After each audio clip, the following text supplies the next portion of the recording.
This is our next video in the series of Azure networking, and we are going to learn about Azure Bastion service. It's a new service from Azure.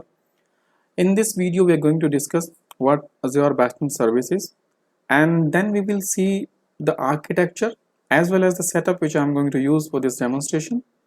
After the demo, I'm also going to discuss some of the important FAQs that would help you to know more about this new service. So keep on watching till the end and let's keep on learning.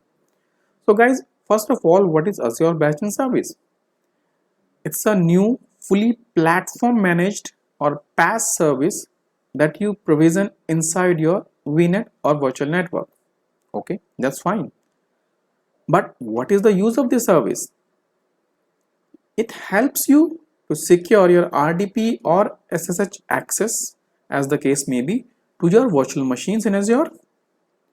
And when you use this Azure Bastion for connecting to your virtual machines do not need a public IP. You do not need to open the RDP and SSH ports to outside world. Of course, you would be opening them for the private IPs, not for the public. You won't need to install any additional client, agent, or any other software on your virtual machines to do RDP or SSH. This is just like a jump box which you can have in Azure, and you need not to maintain it because this is a PaaS offering from Azure. Now let's see and discuss a bit of the architecture, as I believe that would help to understand the things better. So this is the diagram which we're going to use for this demonstration. And as we discussed previously, your Azure Bastion would be deployed on per virtual network, or it would be based on per VNet. Once you provision your Azure Bastion in the VNet, all your virtual machines in that specific virtual network would be able to use that service for RDP and SSH in the same virtual network. As we said that this is a per VNet based deployment, if you have more than one virtual networks and those virtual network also has some virtual machines to whom you want to do RDP or SSH, then you would be using another Bastion host or other Bastion service in that VNet as well. You cannot use a Bastion service in one VNet to RDP and SSH on the virtual machines which are part of another VNet. Your user will connect to the Azure portal using HTML5 based browser, and once it reaches to the portal or the management portal, the user will select the virtual machines to which you want to do RDP or SSH, and with a single click your RDP or SSH session, whatever the case may be, will be opening in the browser. You won't need a public IP on the Azure VMs here, but you would require a public IP on the Azure Bastion. You will get your RDP or SSH session delivered over TLS port 443. So you can use that corporate firewalls which normally have that port open. You don't need to apply any NSGs on Azure Bastion host because it's a PaaS offering, so Azure will manage it for you. But currently your Azure Bastion service do not support user-defined routes or UDRs. Only the system or the default routes are currently supported. So that's all about the theory part of it. Let's go and jump into the portal and see how we can configure one. Okay guys, so here we are in the Azure portal, and now we will see how we can configure Bastion services. There are a couple of ways which you can use to configure one. Either you can find it here in frequently used services, or you can go into the search bar and type Bastion here, you'll find it here. Or before we start configuring, you need to remember that your Bastion service is dependent on VNet, or because it is deployed per VNet. So whatever way you use to configure the service, you have to deal with the virtual network configuration. Okay, so let's begin. So currently we don't have anything. Let's click on create Bastion. You need to find a resource group. I'm gonna get a new resource group for this one. I'll say demo 1. And let me give it a name. I'll call it let's call it Bastion 1. I want it in, let's say, Southeast Asia. That's something which I'm planning to. Oh, let's go for this West US 2, no problem. And then you need to find a virtual network. If you do not have a virtual network currently, create new. We don't have anything, so if you click on here, there's nothing here, so we're gonna create a new virtual network. So let's say I'll call it first VNet. Okay, and I'll stay with the same address range which has been given to me, and I'm gonna change this subnet. I'll call it subnet 1. Now you need to remember one thing, that even if you click on OK, you won't be able to create a bastion here, because you need a separate specific subnet with the name of Azure Bastion subnet.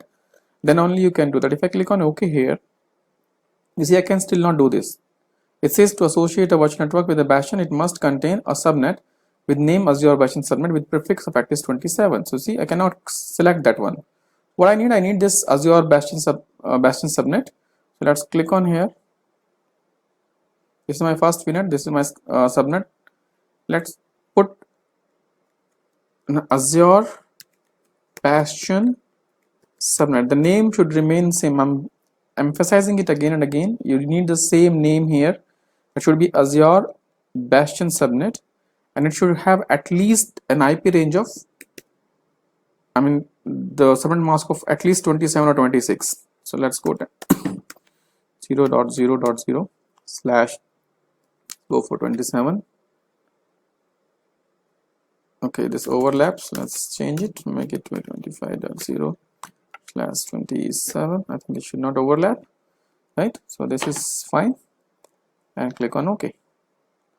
Now you see it has already selected or automatically selected the subnet in which this service is going to reside. So as I said, we would require a public IP, so either you can create new or use existing. I don't have an existing one, so I'll go with the new one. So I'll call it, let's stick with the default one, or you can call whatever you want to. It would be a static assignment of the IP addresses. You can define tag safe, which I'm going to not doing, review plus create, and create it. So that's how you create a bastion straight away from the home page. Now let's see what are the other ways by which we can configure the bastion service. So we have already submitted the deployment. Let's go back to the home, and this time I'm going to create a virtual network. So let's go to virtual network.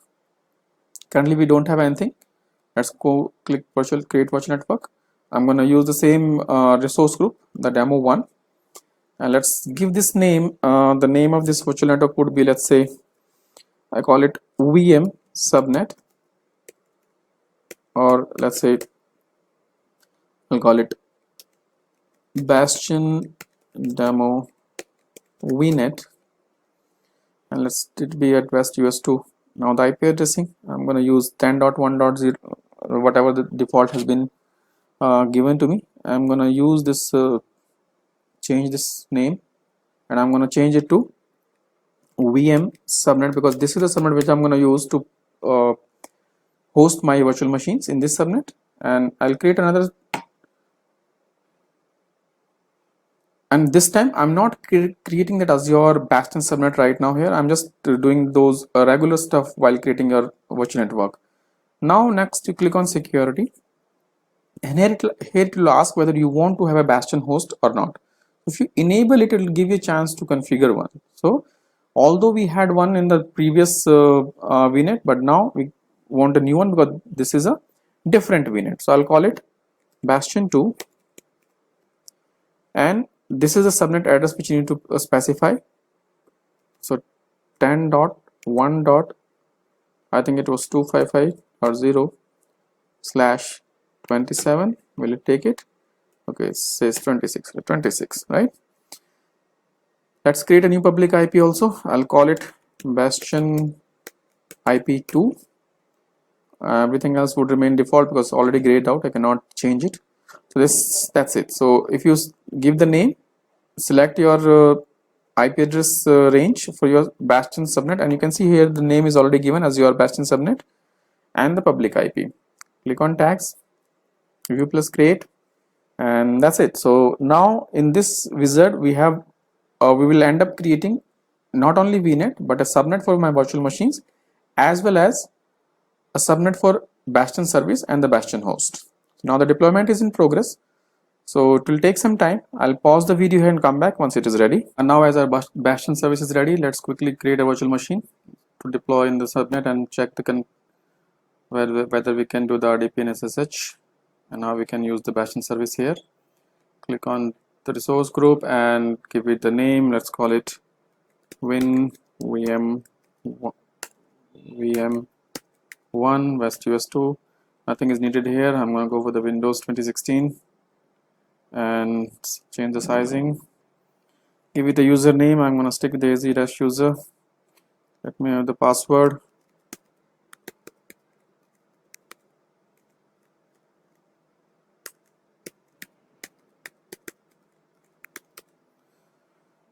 Now pay attention here, guys, and we are not opening an inbound ports here, so I'm going to click on none here. So no public inbound ports needed. Click on disk. Everything is default. Here we need to select the virtual network. You can see we have two. We're going to select with the Bastion demo VNet, and once we select this one, we have got two subnets, but we cannot use Azure Bastion subnet for hosting our virtual machine, so we'll have to go with the VM subnet. And I don't need a public IP here. I'm going to click none because we don't need a public IP to do RDP once we are using Bastion services. And I'm not opening any port here as well, so you can see it's nothing here. So it's none, and that's it. Click on management, nothing, advanced, tags, review and create. This is ready now, so click on create and let's submit the deployment. It is gonna take some time before this machine is ready, so I'm gonna pause the video and come back once machine is ready. So our virtual machine is ready, so let's go to our VM and let's see how we can make use of Bastion service to connect this newly launched VM. So this is the VM which we have currently. Click on connect here and then click on Bastion, right? So this is how you can use your Bastion service to connect your virtual machine. So it says use Bastion. Click on use Bastion. Here you need to specify your username and password. So the username would be az-user and here's my password. Once I provide this username and password, I should be able to connect into a different window. So click on connect.